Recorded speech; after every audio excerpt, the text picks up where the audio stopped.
माननीय अध्यक्ष जी, आज जो बिल को लेकर श्री किशन रेड्डी जी आए, उसमें श्री अधीर रंजन चौधरी जी से लेकर जसवीर सिंह जी तक 18 इस सदन के सम्मानीय सदस्यों ने अपने अपने विचार रखे हैं। कुछ लोगों ने पक्ष में रखे, कुछ लोगों ने विपक्ष में रखे, कुछ लोगों ने तथ्यात्मक रखे, कुछ लोगों ने राजनीतिक तरीके से रखे। और मैंने सबको करीब करीब ध्यान से सुना है। जो नहीं सुन पाया, इनकी नोट भी यहां बैठकर मैंने अफसरों से जो मुझे प्राप्त हुई, मेरे साथी एमओएस से प्राप्त हुई, उसको मैंने पढ़ा है। माननीय अध्यक्ष जी, मैं इस सदन के सभी सदस्यों को फिर से एक बार कहना चाहता हूं कि कृपया जम्मू कश्मीर की स्थिति को हम समझें। राजनीति करने के लिए ऐसा कोई बयान न दे जिससे जनता गुमराह हो जाए। माननीय अध्यक्ष जी, यहां कहा गया कि धारा 370 हटाने के वक्त जो वादे किए गए थे उसकी दिशा में क्या किया। मैं तो जरूर इसका जवाब दूंगा, मुझे मौका दे दिया आपने जवाब देने का। मगर भाई 17 महीने हुए धारा 370 हटे हुए, आप हमसे हिसाब मांग रहे हो। 70 साल आपने क्या करा, इसका हिसाब लेकर आए हो क्या किया 70 साल? और अगर 70 साल ढंग से चलाते तो हमसे हिसाब मांगने का समय ही ना आता। माननीय अध्यक्ष जी, उनको भी मालूम है कि धारा 370 हटने के बाद अभी तो वहां पर प्रशासन स्थिति को संभाल रहा था, इतने में कोविड लग गया।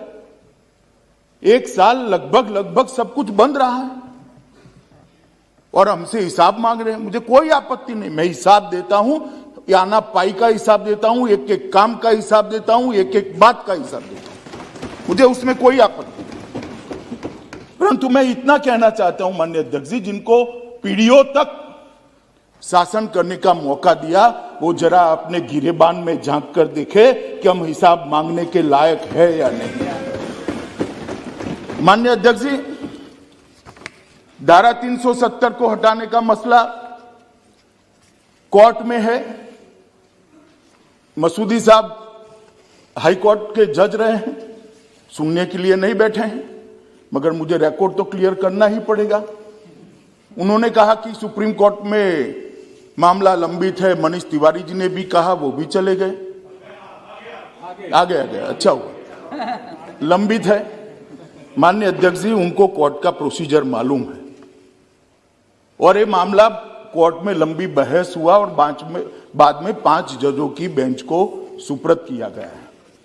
अगर इतनी अनकॉन्स्टिट्यूशनलिटी इसमें दिखाई पड़ती है तो सर्वोच्च अदालत को पूरा अधिकार था कानून पर रोक लगाने का, और वो रोक लगा दी थी। परंतु यहां पर कोई स्टे नहीं है। सर्वोच्च अदालत ने यह नहीं कहा है कि इस कानून का अमल नहीं हो सकता, उन्होंने उसको विचाराधीन रखा है। जब सर्वोच्च अदालत पूछेगी तब हम जरूर जाएंगे, जवाब देंगे और सर्वोच्च अदालत निर्णय करेगी। मगर कहीं पर भी एक कानूनी स्थिति नहीं है कि इसका अमल नहीं हो सकता। इसके कारण जम्मू और कश्मीर का पूरा विकास को हम रोक कर बैठ जाएं, वहां पर डेवलपमेंट के कामों को हम रोक कर बैठ जाएं। और मुझे कह रहे हैं माननीय सदस्य श्री तिवारी जी कि हम जाए और सुप्रीम कोर्ट को अर्जी दे कि इसको जल्दी सुनवाई करो। माननीय अध्यक्ष जी, मैं उनको कहना चाहता हूं कि हम तो सुप्रीम कोर्ट के सामने है ही, एक पक्ष लेकर कि इस देश में धारा 370 नहीं होनी चाहिए, इसलिए हमने हटाया। मगर आप तो सुप्रीम कोर्ट के सामने ही नहीं हो भाई, ना हा ना बीच का रास्ता लेकर चल रहे हो और दोनों ओर बोल रहे हो। ये तो आप भी कर सकते थे सुप्रीम कोर्ट में जाकर कि भाई जल्दी सुनवाई करो। ये भी आपको मालूम है कि सुप्रीम कोर्ट आजकल वर्चुअल सुनवाई करता है और जिसमें 70, 80, 100 वकील, एडवोकेट्स खड़े होंगे, पार्टियां इतनी होगी, इसकी वर्चुअल सुनवाई संभव नहीं है, ये आपको भी मालूम है। इसलिए सुनवाई नहीं हुई। इसका एक बड़े हिस्से का सुनवाई हो चुका है, 5 जज का बेंच भी बन चुका है।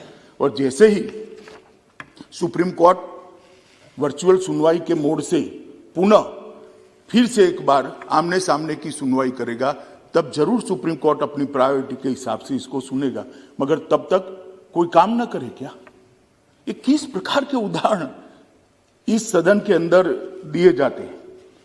माननीय अध्यक्ष जी, सदस्य टी सुमति और काफी सारे सदस्यों ने कहा कि बिल लाने का मतलब ही है कि अब जम्मू कश्मीर को स्टेटहुड नहीं मिलेगा।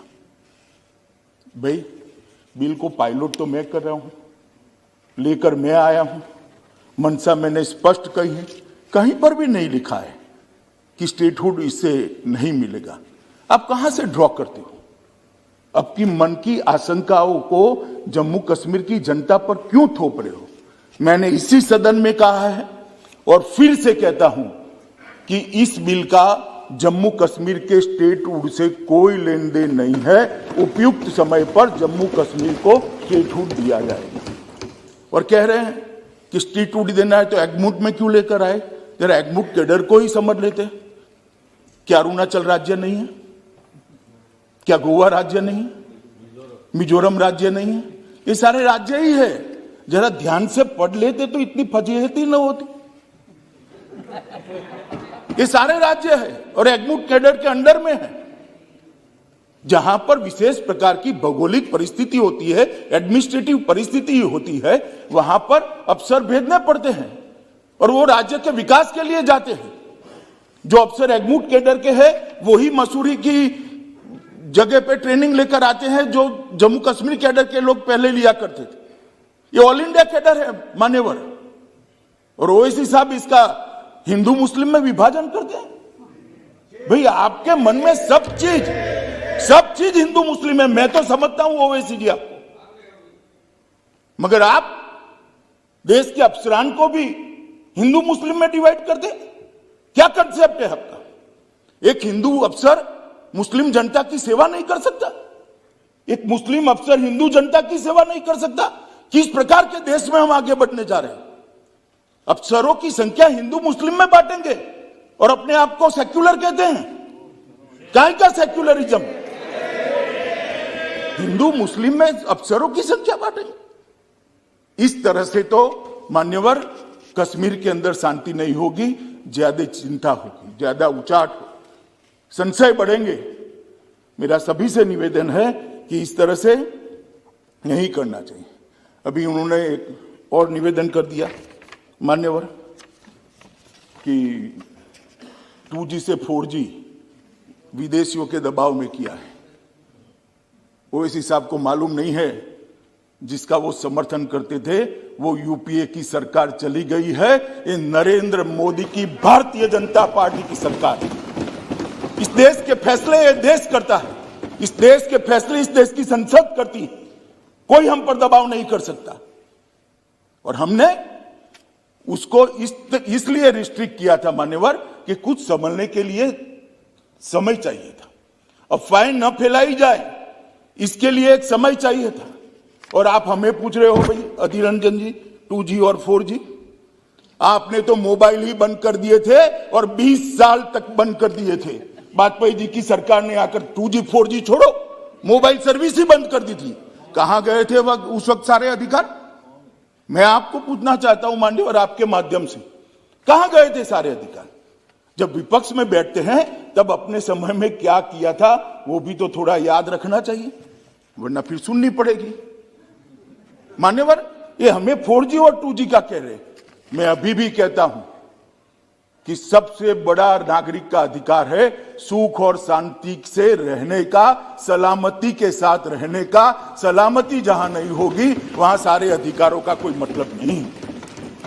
ये नई फैशन शुरू हो गई मान्यवर। मैं कहना चाहता हूं कि ये जो लोग कह रहे हैं कि हम विदेश के दबाव में आकर कह रहे हैं, मैं उनको पूछना चाहता हूं कि कि किसके दबाव के अंदर धारा 370 को इतने समय तक चालू रखा आपने, ये तो जरा बता दीजिए।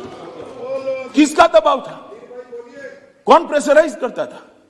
अभी किसी ने कह दिया बड़े बड़े साहित्यिक शब्दों के साथ कि शासन का जनता से वादा था, एक एग्रीमेंट था। भाई मैं तो एग्रीमेंट को बारीकी से पढ़ता हूं और मैं तो मानता हूं कि पूर्ववर्ती सरकारों ने भी जो वादे करे हैं उसको ध्यान से पढ़ने चाहिए और इसका अमल करना चाहिए।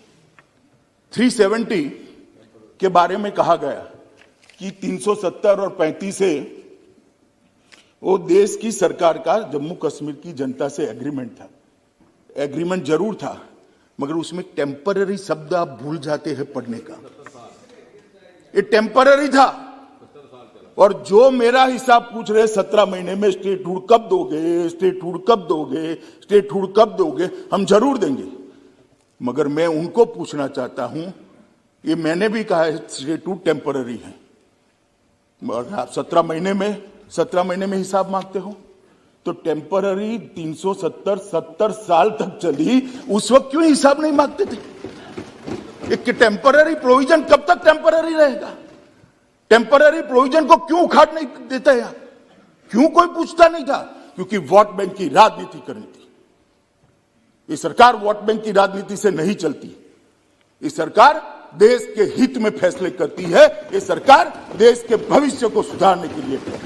हम आएंगे जाएंगे, लोकतंत्र है, जीतेंगे हारेंगे, इसको ध्यान में रखकर देश के भविष्य को ताक पर हम नहीं रख सकते, न हम रखना चाहते। ये आपकी पॉलिसी है, आपको मुबारक हो। मान्यवर, इन्होंने कहा कि लोकल अफसरों का अधिकार चला जाएगा।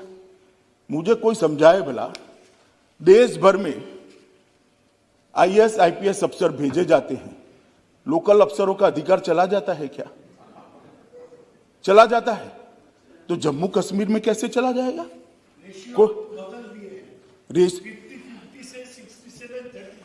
दादा आप ज्यादा पढ़ नहीं सकते, अब मैं समझ रहा हूं।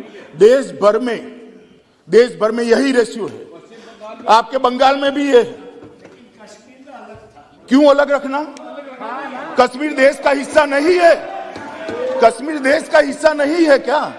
क्यों अलग रखना? और क्या कश्मीरी युवा को देश की ऑल इंडिया कैडर में आने का अधिकार नहीं है? अगर स्कूलों में पढ़ाते, स्कूल जला न दिए गए होते, मदरसों के अंदर बच्चों को जाने के लिए मजबूर न करते, तो कश्मीर के बच्चे भी आज आईएएस और आईपीएस अफसर बने होते। स्कूल किसके टाइम में जल गए? और मेरा हिसाब ले रहे हैं, मुझसे हिसाब मांग रहे हैं, कितने लोग मर गए, ये हो गया वो गया। मनीष भाई, कांग्रेस का शासन याद करो क्या होता था। हजारों लोग मारे जाते थे, सालों तक कर्फ्यू रहता था। और परिस्थिति का आंकड़ों के आधार पर जरा आकलन करो। मैं इसमें जाना नहीं चाहता, क्योंकि तू मैं होती है। कश्मीर में शांति बहुत बड़ी चीज है, और जो अशांति का समय था उसको मैं याद भी करना नहीं चाहता। भगवान करे कभी ऐसी अशांति वहां न हो, और नहीं होगी, क्योंकि अब हमारा शासन है। मान्यवर,